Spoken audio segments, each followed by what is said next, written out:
ta sẽ tới một ổn. Good morning ông bố mình cùng màទាំងអស់គ្នាថ្ងៃនេះមុនចូលសាលា Fan ឆ្លៀតសូមម៉ាក់ឈប់ថតតាមដងផ្លូវមួយផ្លេតសិនគេថាគេថតផ្កាសាគីរ៉ានេះឲ្យông bố mình cùng màទាំងអស់គ្នាមើលមួយផ្លេតម៉ាក់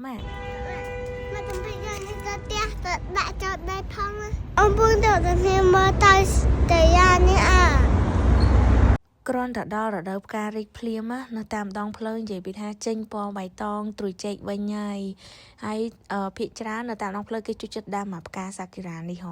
ហើយនឹងផ្កាប៉េះនិយាយពីថាចាប់ពីពាក់កណ្ដាលខែ3នេះទៅគឺដឹងថាគឺឃើញរីកស្គុះស្គីព្រមគ្នាហ្មងនៅតាមដងផ្លូវទៅសាលាហ្វាន់នេះវិញឃើញរីកប្រហែលជាចង់មកអាទិត្យដែរម្ដងជិះទៅសាលាទាំងបញ្ញាអត់មានពេលឈប់ចោះលេងទេតែថ្ងៃនេះមកមុន15នាទី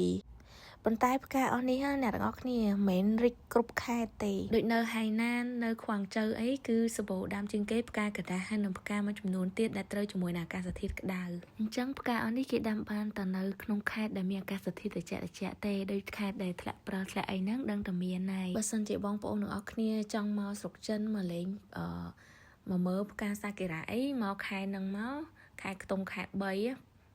ចាប់ពីពាក់កណ្ដាលខែទៅគឺពងរីកស្គុះស្គីហើយ